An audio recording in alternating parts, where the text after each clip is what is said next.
नमस्कार साथियों, आप देख रहे हैं समाचार गैलरी और मैं हूं आपका अपना साथी हेमंत कुमार गुप्ता। साथियों, विधानसभा चुनाव 2022 को इस सर्दी के मौसम में सियासत गरमा रही है उत्तर प्रदेश में और झांसी में भी। इसी क्रम में आज हमारे खास मेहमान हैं भारत सरकार के पूर्व केंद्रीय मंत्री, झांसी के पूर्व सांसद व झांसी के ही पूर्व विधायक प्रदीप जैन आदित्य। प्रदीप जी, आपका स्वागत है हमारे कार्यक्रम। धन्यवाद भैया।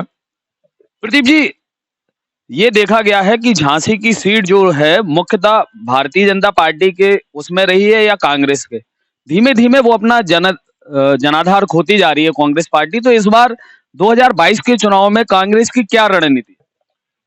देखिए, जनाधार कांग्रेस कभी नहीं खो सकती। ये जरूर है कि लोगों के बहकावे में आकर हमें उतने मत नहीं मिले, लेकिन हमेशा हम मुख्य धारा में रहे।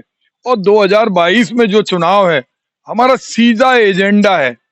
हमारा एजेंडा है विकास। हमारा एजेंडा है जो 50% आबादी है, उस आबादी को मुख्य धारा में लाया जाए। झांसी की रानी वीरांगना महारानी लक्ष्मीबाई ने महिला रेजिमेंट बनाकर अंग्रेजों के छक्के छुड़ाए थे, लेकिन हमने देखा चाहे बुलंदशहर हो, चाहे अलीगढ़ का मामला हो, चाहे उन्नाव का मामला हो, बेटियों पर इस सरकार में भयावह अत्याचार हुए। उनको जिंदा जलाया गया, उनके साथ रेप किया गया। तो इन सब में उन्हें सशक्त करना हम सबका कर्तव्य। और प्रियंका जी ने इसीलिए एक क्रांतिकारी उद्घोष दिया। बीते समय में तो महिलाओं को हमने हमेशा प्रतिनिधित्व दिया। झांसी से भी हमारी चाहे सुशीला नैयर जी रही हो, वो कांग्रेस से सांसद रही अनेक बार। और भी दलों से अगर देखें हम, सूर्य कुमारी शर्मा हो, वो हमारे यहाँ से चुनाव लड़ी। हमारे यहाँ से बहुत सारे लोगों ने महिला शक्ति के रूप में झांसी को सुशोभित किया। और आज इसीलिए 40% महिलाओं को टिकट मिले, ताकि किसी महिला पर अत्याचार ना हो। जब कानून बने तो वो महिलाएं अपनी कलम से महिलाओं के हित में कानून बनाएं। और इसीलिए ये सोच भारतीय जनता पार्टी की, जो उनके राष्ट्रीय अध्यक्ष की सोच है, शर्म आती है किस माँ की कोख से इनने जन्म लिया। ये कहते हैं कि महिलाएं सिर्फ गैस और शौचालय पे सीमित है। अरे, अगर माँ नहीं होती आपकी तो आप इस दुनिया में आते नहीं। और हिंदुस्तान के अंदर तो रक्षा विभाग हमेशा से माँ ने संभाला है, महिला ने संभाला है। माँ काली हो, माँ दुर्गा हो, चाहे माँ के 9 रूप हो, वो सबसे बड़ी रक्षा मंत्री थी।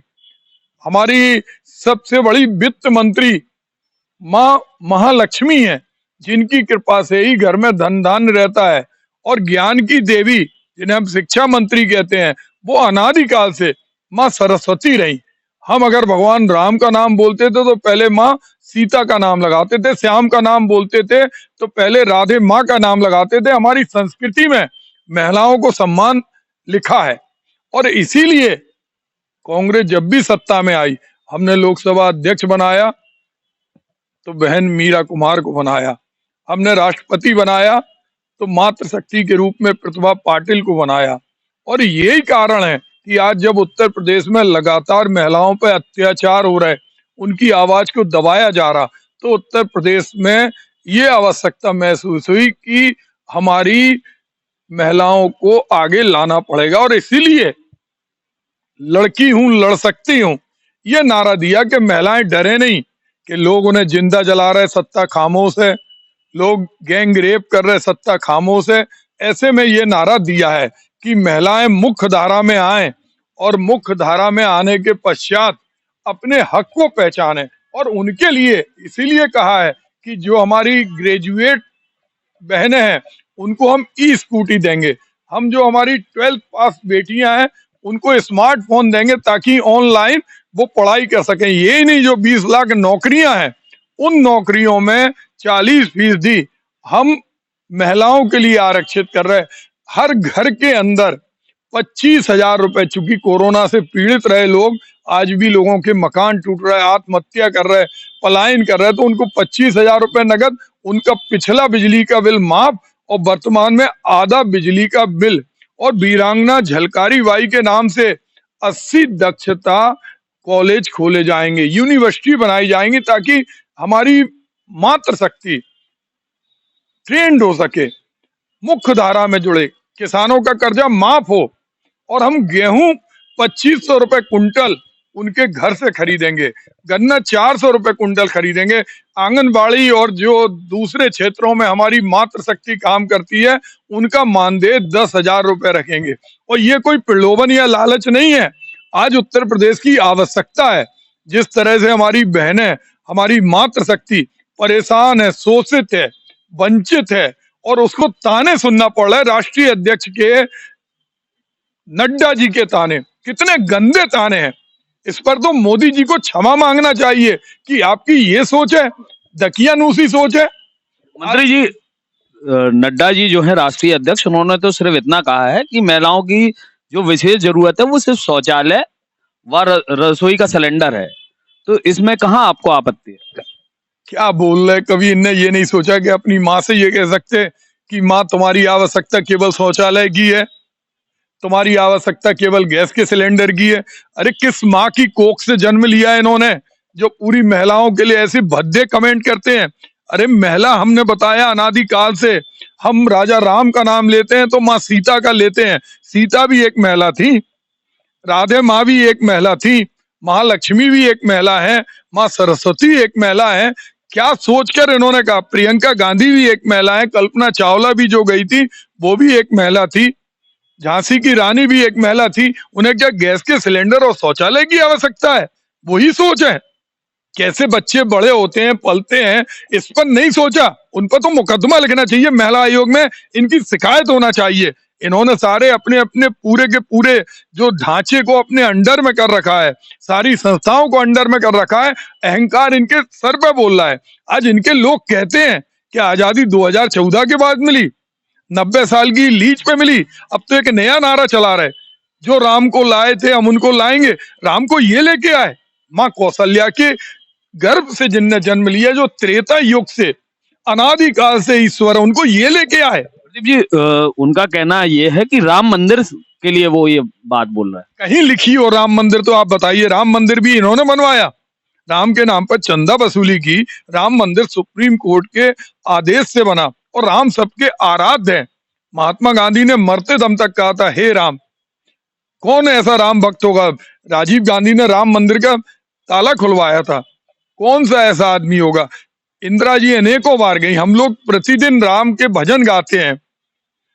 आज अगर इनके मन में राम के प्रति श्रद्धा है, जो इतनी आवाजें उठाते थे राम सेतु का निर्माण कराएं।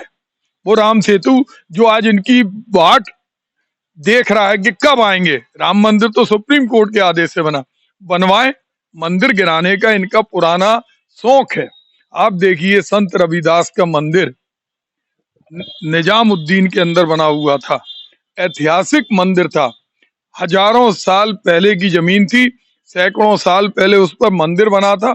उस मंदिर को इन्होंने तोड़ दिया था। रविदास मंदिर तोड़ने के बाद हमने उसकी सुप्रीम कोर्ट में लड़ाई लड़ी और उसी मजिस्ट्रेट, उसी जस्टिस की बेंच से आदेश कराया कि ये सरकार गलती माने और उस मंदिर का निर्माण कराए। क्यों करते हैं ये? झांसी की रानी का नाम बदल दिया। अरे आपसे किसने कहा था? आप झांसी को क्या समझते हैं? झांसी की रानी का नाम आप माँ से अलग कर देंगे? अगर झांसी की रानी लक्ष्मीबाई है तो उनकी माँ झांसी है, 500 साल पुरानी। हो झांसी के लिए रानी ने अपने जीते जी कहा था कि मैं अपनी झांसी नहीं दूंगी।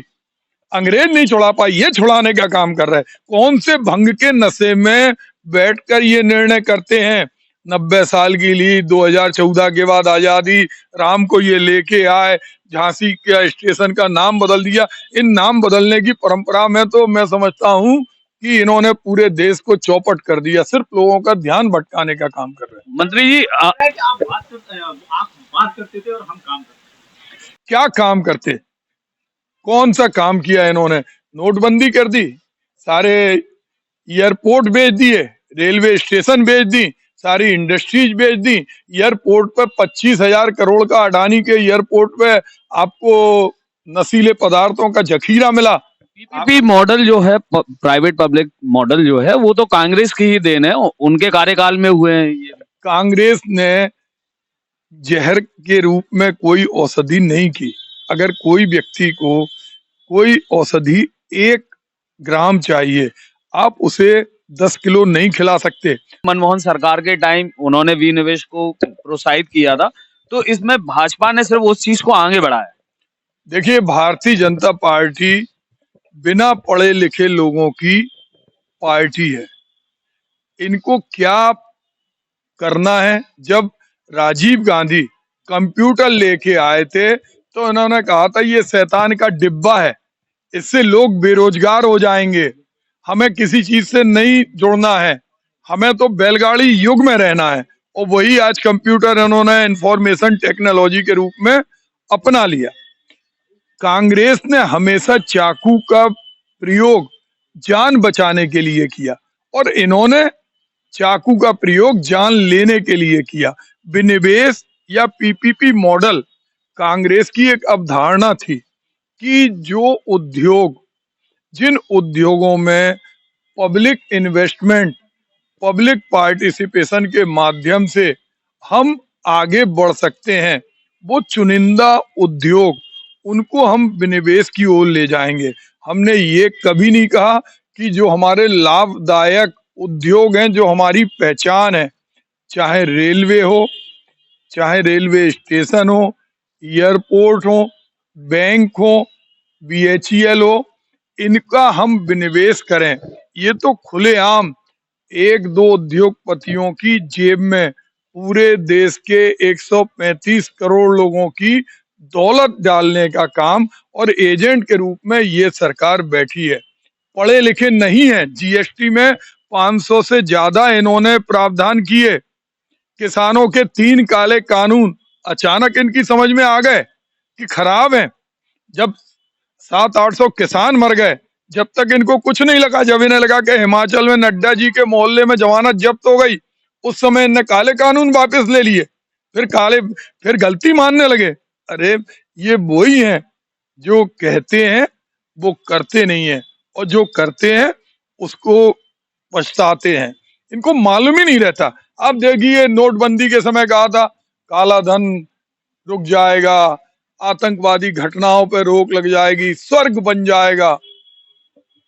स्वर्ग बन गया? अरे घरों में 250-250 करोड़ रुपए निकल रहे हैं।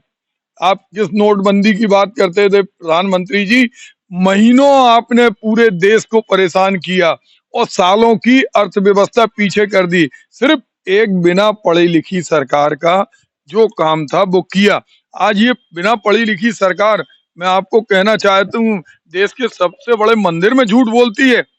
इनके स्वास्थ्य मंत्री कहते हैं, जहां पर साष्टांग होके मोदी जी लेटते हैं, कहते हैं कि एक भी आदमी ऑक्सीजन की कमी से नहीं मरा।